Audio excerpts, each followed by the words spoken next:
الحمد لله نحمده ونستعينه ونستغفره ونعوذ بالله من شرور أنفسنا ومن سيئات أعمالنا من يهده الله فلا مضل له ومن يضلل فلا هادي له سبحانك لا علم لنا إلا ما علمتنا إنك أنت العليم الحكيم رب اشرح لي صدري ويسر لي أمري واحلل عقدة من لساني يفقهوا قولي رب زدني علما اللهم رب زدني علما بسم الله الرحمن الرحيم لقد رضي الله عن المؤمنين إذ يبايعونك تحت الشجرة وقال تعالى وهذان خصمان اختصموا في ربهم اللہ رب العالمین کا شکر و احسان، اس کا کرم اور مولائے ذوالمنن اور المنان کا انتہائی وسیع فضل و احسان ہے کہ اس رب کائنات نے صحت و عافیت والی ہمیں زندگی عطا فرمائی۔ اللہ تعالیٰ صحت اور عافیت کے ساتھ ہم سبھی کو برقرار رکھے۔ درود و سلام ہو اللہ کے نبی جناب محمد رسول اللہ صلی اللہ علیہ وسلم کے اوپر۔ اللهم صل على محمد وعلى آل محمد كما صليت على إبراهيم وعلى آل إبراهيم إنك حميد مجيد اللهم بارك على محمد وعلى آل محمد كما باركت على إبراهيم وعلى آل إبراهيم إنك حميد مجيد۔ خطبہ شروع کرنے سے پہلے سب سے پہلی بات تو یہ ہے کہ یہ جو بچے ہیں ان میں سے کوئی ذمہ دار کھڑا ہو جبکہ یہ شرعی چیز جائز نہیں، کوئی ذمہ دار کھڑا ہو اور ان کو ان کی جگہوں پہ بٹھائے۔ خطبہ شروع کرنے سے پہلے ذمہ دار جس کو آپ سمجھتے ہیں یا بچے خود جا کر کے اپنی جگہوں پہ لگ جائیں۔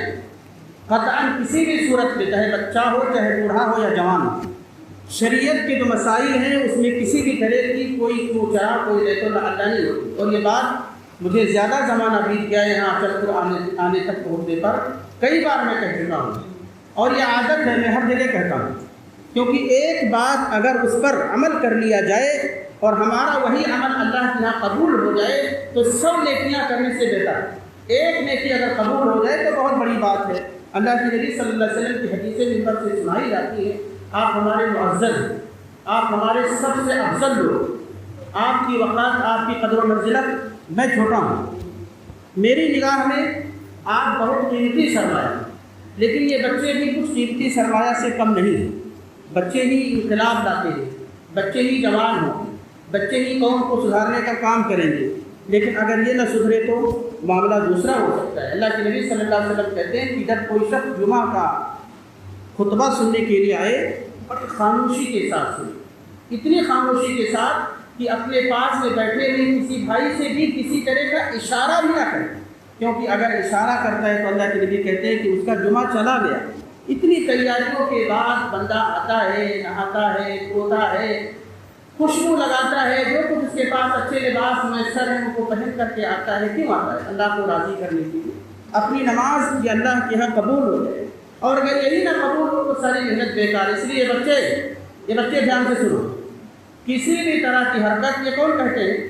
ہمارے نبی جناب محمد رسول اللہ۔ اللہ کے نبی کا نام جانتے ہو نا؟ اللہ کے نبی کا نام جانتے ہو؟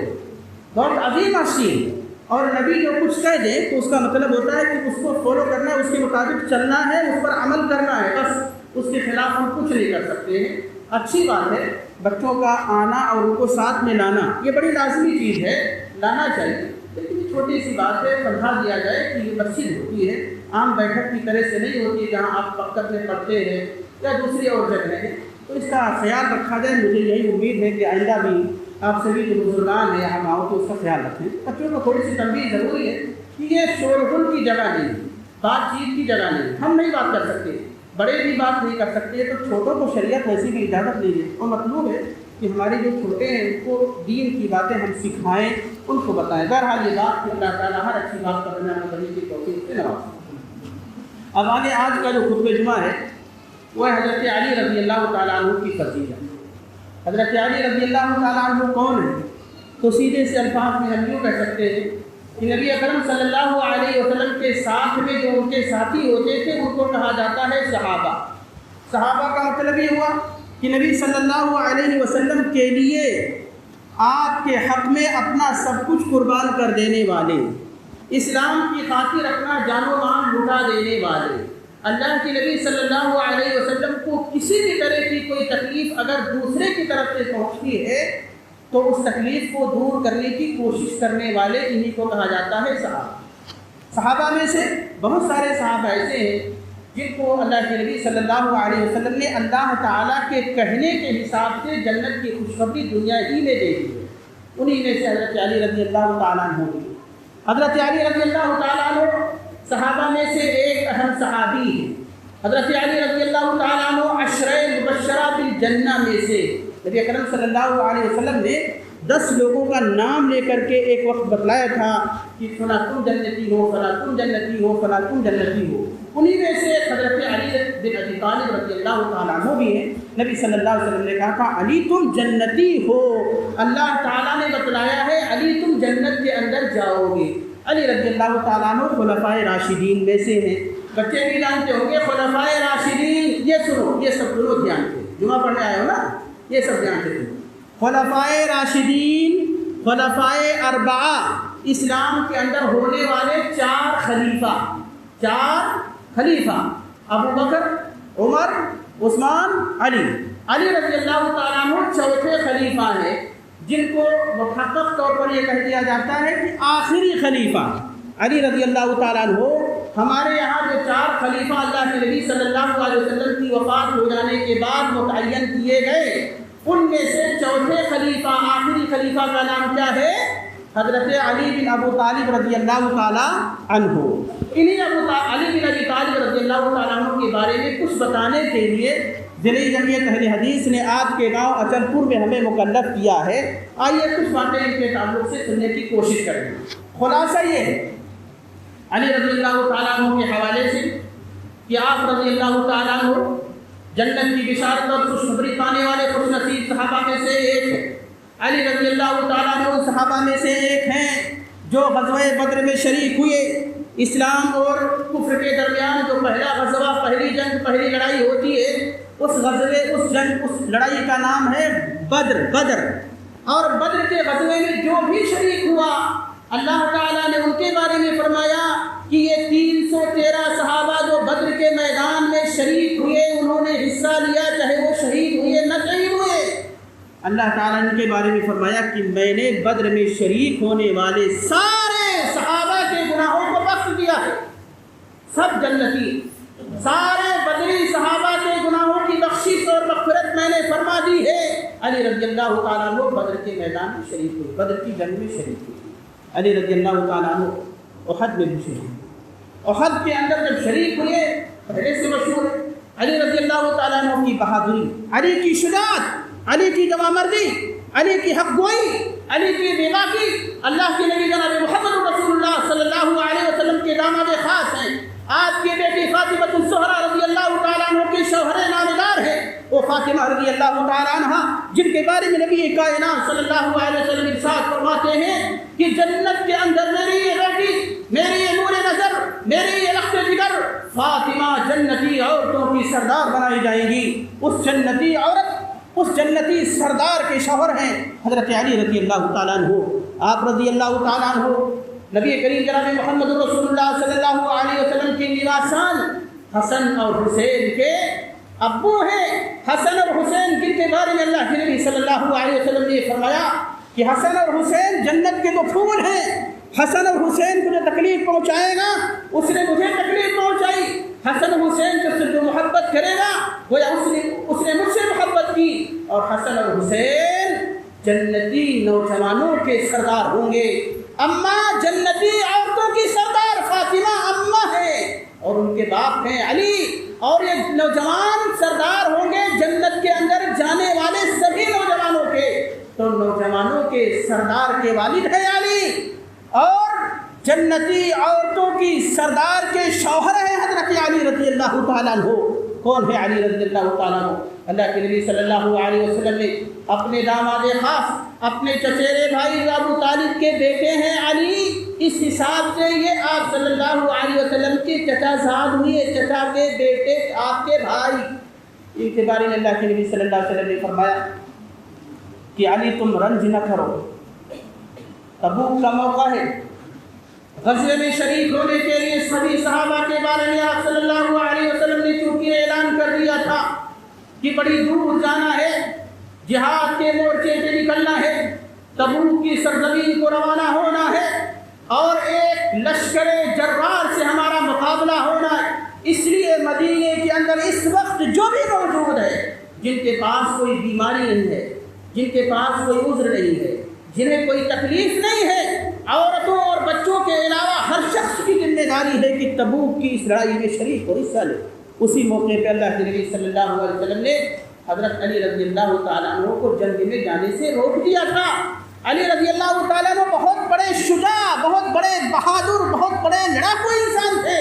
حضرت علی رضی اللہ تعالیٰ عنہ نے کہا، اے اللہ کے نبی صلی اللہ علیہ وسلم، آپ مجھے لڑائی میں جانے سے نہ روکیں، میری بھی خواہش ہے کہ میں بھی جنگ میں حصہ لوں، میں بھی شریک ہوں۔ اللہ کے نبی صلی اللہ علیہ وسلم کہتے ہیں کہ وہ میرے داماد، وہ میرے چچیرے بھائی، تم بہت سارے غزوات میں حصہ لے چکے ہو، یہاں پہ تمہیں جو روکا جا رہا ہے وہ کسی مصلحت کے تحت روکا جا رہا ہے، تم غزوے میں شریک نہیں ہو۔ علی رضی اللہ تعالیٰ بیان کرتے اللہ کے نبی صلی اللہ علیہ وسلم، میری خواہش ہے، میری تمنا ہے، میرا شوق ہے کہ میں بھی جاؤں۔ اللہ کے نبی صلی اللہ علیہ وسلم نے جملہ ان کے بارے میں فرمایا کہ علی، کیا تم اس بات سے خوش نہیں ہو کہ تمہارا مقام میرے نزدیک ویسے ہی ہے، تمہارا مقام میرے نزدیک وہی ہے جو مقام حضرت ہارون علیہ السلام کا موسیٰ کی نگاہ میں تھا۔ ہارون علیہ السلام موسیٰ علیہ السلام کے بھائی تھے، ہارون علیہ السلام موسیٰ علیہ السلام کے بھائی تھے۔ اسی طرح سے حضرت علی رضی اللہ تعالیٰ عنہ محمد الرسول اللہ صلی اللہ علیہ وسلم کے بھائی تھے، چچیرے بھائی تھے۔ آپ صلی اللہ علیہ وسلم نے فرمایا، علی مجھ سے ہے اور میں علی سے ہوں۔ آپ صلی اللہ علیہ وسلم نے صحابہ کے درمیان یہ اعلان فرمایا کہ لوگوں، جو شخص علی سے محبت کرے گا وہ مجھ سے محبت کرے گا، اور جو شخص علی سے دشمنی رکھے گا گویا وہ مجھ سے دشمنی رکھے گا۔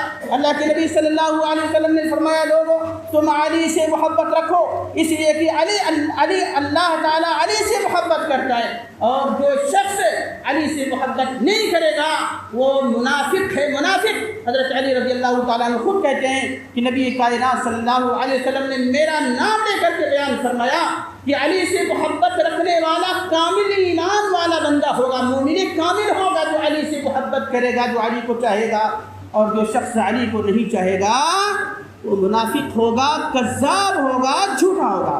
حضرت علی رضی اللہ تعالیٰ عنہ کے فضائل اور مناقب میں چند باتیں جو بہت اہم ہیں وہ آپ رضی اللہ تعالیٰ عنہ کی بہادری کو لے کر کے ذکر کی جاتی ہے۔ علی رضی اللہ تعالیٰ عنہ خیبر کے حوالے سے جن کے بارے میں کہا جاتا ہے کہ آپ صلی اللہ علیہ وسلم نے خیبر کی لڑائی میں خیبر کے میدان میں مجاہدین کو سیٹ کر دیا۔ خیبر کہاں ہے؟ مدینہ سے چند کلومیٹر کے فاصلے پر، گویا مدینے سے قریب ایک علاقہ خیبر آج بھی ہے، سعودی عرب کا حصہ اور یمن کے بارڈر پر۔ جاننے کی بات اس تعلق سے یہ ہے کہ خیبر پرانی تاریخوں، پرانے زمانے کے حساب سے یہودیوں کا سینٹر اور مرکز رہا۔ یہ خیبر ہی وہ جگہ ہے جس جگہ پہ اللہ کے نبی صلی اللہ علیہ وسلم نے مدینہ کے یہودی قبیلے کو نکال کر کے پھینک دیا تھا اور خیبر کی طرف بسا دیا تھا۔ حضرت عمر بن خطاب رضی اللہ تعالیٰ عنہ نے بھی کچھ یہودی قبیلوں کو خیبر کی سرزمین میں بسایا تھا، مدینے سے ان کو نکال پھینکا تھا۔ خیبر میں مقابلہ ہو رہا ہے یہودیوں سے، نبی کریم صلی اللہ علیہ وسلم کا دور ہے۔ آپ صلی اللہ علیہ وسلم نے ان مجاہدین سے فرمایا جو مجاہدین خیبر کے میدان میں، خیبر کی جگہ میں لڑائی کرنے کے لیے لڑائیاں کر رہے تھے، لیکن خیبر کا وہ قلعہ جو بہت اہم تھا فتح نہیں ہو پایا۔ یہ بھی جاننا چاہیے کہ یہودیوں نے خیبر کے اندر بہت پرامن قسم کے گھر بنا رکھے تھے جن کو قلعہ کہا جاتا ہے۔ 7 ان کے بڑے بڑے قلعے تھے، ایک بہت بڑا مشہور قلعہ تھا، بڑا بھاری تھا، اس قلعے کو مسلمان صحابہ فتح نہیں کر پا رہے تھے۔ اللہ کے نبی جناب محمد رسول اللہ صلی اللہ علیہ وسلم تک یہ بات پہنچی، آپ پہ موجود۔ اللہ کے نبی صلی اللہ علیہ وسلم نے اس موقع سے علی رضی اللہ تعالیٰ عنہ کے بارے میں بیان فرمایا کہ لوگوں اب تک جو ہوا وہ ہوا، کل میں یہ جھنڈا ایک ایسے شخص کے ہاتھ میں تھماؤں گا جو اللہ اور اس کے رسول سے محبت کرتا ہے اور اللہ اور اس کے رسول بھی اس سے محبت کرتے ہیں، اور اسی کے ہاتھ پہ اللہ تعالیٰ فتح نصیب فرمائے گا۔ رات ہو گئی، صحابہ کہتے ہیں کہ ہم لوگ رات بھر سوچتے رہے کہ اللہ کے نبی صلی اللہ علیہ وسلم نے یہ بات آخر کس کے بارے میں بیان فرمائی ہوگی، یہ سعادت، یہ خوش نصیبی، یہ فضل و کرم کسے نصیب ہوگا، کس کی یہ اہمیت ہوگی، کس کا یہ مقام ہوگا۔ صبح ہوئی، اللہ کے نبی جناب محمد رسول اللہ صلی اللہ علیہ وسلم نے حضرت علی بن ابی طالب رضی اللہ تعالیٰ عنہ کو اپنے پاس بلایا، لوگوں سے پوچھا علی بن ابی طالب کہاں ہیں؟ صحابہ نے جواب دیا اللہ کے نبی صلی اللہ علیہ وسلم علی بن ابی طالب تو یہاں موجود نہیں ہے۔ کہا کیوں؟ کہا اس لیے کہ ان کو آنکھ آئی ہوئی ہے، آنکھ اٹھی ہوئی ہے، آشوب چشم کی شکایت ہے۔ نبی اکرم جناب محمد رسول اللہ صلی اللہ علیہ وسلم نے ان کو بلوایا اور بلوانے کے بعد فرمایا کہ اے علی، اس جھنڈے کو تم اپنے ہاتھ میں تھام لینا، اللہ تعالیٰ خیبر کو تمہارے ہاتھوں پہ فتح نصیب فرمائے گا۔ علی رضی اللہ تعالیٰ نے اللہ کے نبی مجھے تو آنکھ آئی ہوئی ہے۔ نبی اکرم جناب محمد رسول اللہ صلی اللہ علیہ وسلم نے اپنا لعاب دہن، اپنا تھوک حضرت علی رضی اللہ تعالیٰ عنہ کی آنکھ کے اوپر لگا دیا۔ علی رضی اللہ تعالیٰ عنہ کی آنکھ ٹھیک ہو گئی، ٹھیک ایسی ہی ہوئی کہ علی بیان کرتے ہیں کہ اس کے بعد زندگی بھر کبھی بھی مجھے آنکھ کی کوئی تکلیف نہیں پہنچی۔ اللہ کے نبی جناب محمد رسول اللہ صلی اللہ علیہ وسلم نے جھنڈا ان کے ہاتھوں میں تھمایا۔ خیبر کے میدان میں علی رضی اللہ تعالیٰ عنہ کود پڑتے ہیں۔ یہودیوں کا سب سے بڑا بہادر سردار مرحب مرحب مرحب جس کو کہا جاتا ہے، وہ مقابلے کے لیے آیا اور اس نے میدان کے اندر مبارزت کیا، چیلنج کیا۔ کون ہے وہ جو مرحب سے مقابلہ کرے گا؟ اگر وہ اپنے بچوں کو یتیم دیکھنا چاہتا ہے تو آ کر کے مرحب سے مقابلہ کرے۔ مرحب جس کی شان یہ ہے کہ جب میدان جنگ میں کود پڑتا ہے تو پھر تیروں اور تلواروں کے واروں کی تکلیف اور پرواہ نہیں کیا کرتا ہے۔ مرحبا ایسا سردار ہے کہ جس کی ماں نے اس کو بڑا عظیم الشان پیدا کیا ہے۔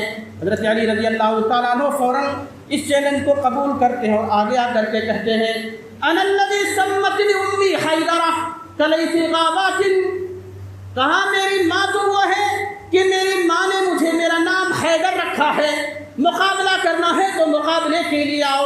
چیلنج کو علی رضی اللہ تعالیٰ عنہ نے قبول کیا۔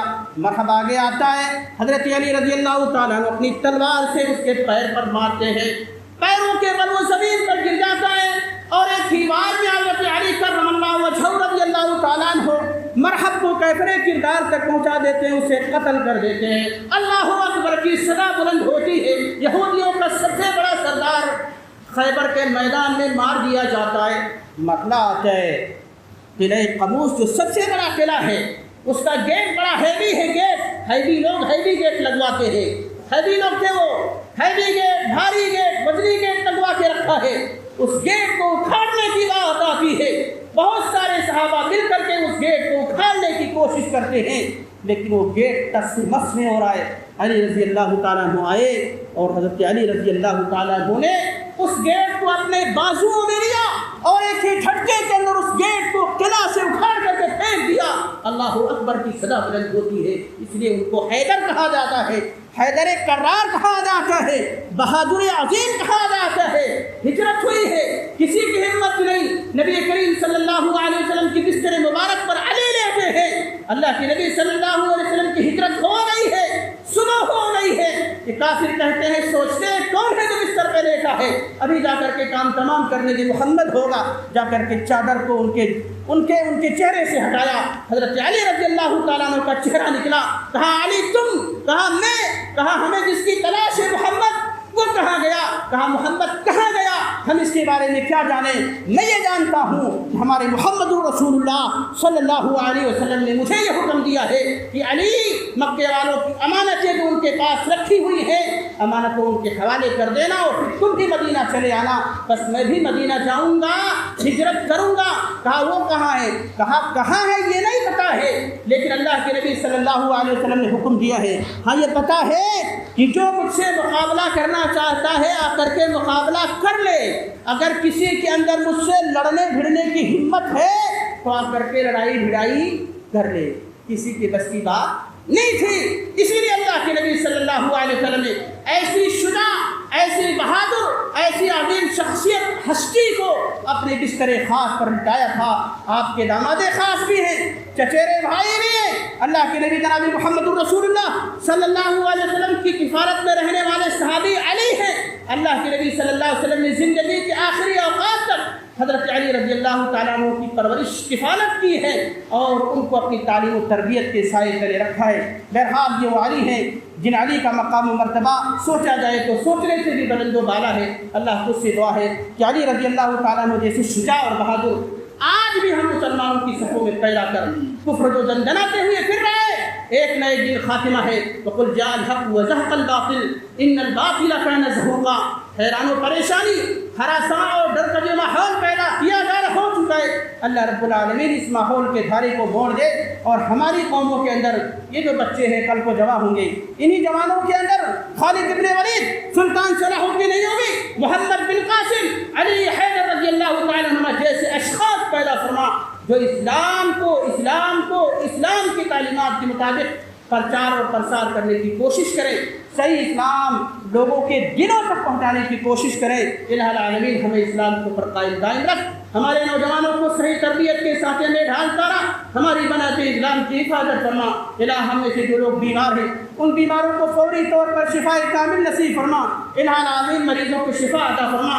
ہمارے جو لوگ پیارے ہو چکے ہیں، الہ دنیا چھوڑ کے جا چکے ہیں، ہم بھی جانے والے ہیں، آج نہیں تو کل نہیں تو پرسوں، باری سب کی آنے والی ہے۔ صحت اور عافیت کے ساتھ ہمیں بھی رکھنا، عبادات سے، اطاعات سے، بندگی سے، نیکی کے کاموں سے ہمیں جوڑ دے۔ جو جا چکے ہیں مولا ان کے گناہوں کو بخش دے، ان کی مغفرت فرما دے، جنت الفردوس ان کا ٹھکانہ بنا دے۔ وہ ہمارے ماں باپ تھے، ہمارے اجداد تھے، ہمارے بھائی بہن تھے، ہمارے ساتھ ہی رہتے تھے، اٹھتے بیٹھتے تھے، ہنستے کھیلتے تھے، روتے چیختے تھے، ہمارے دکھ درد میں کام آتے تھے۔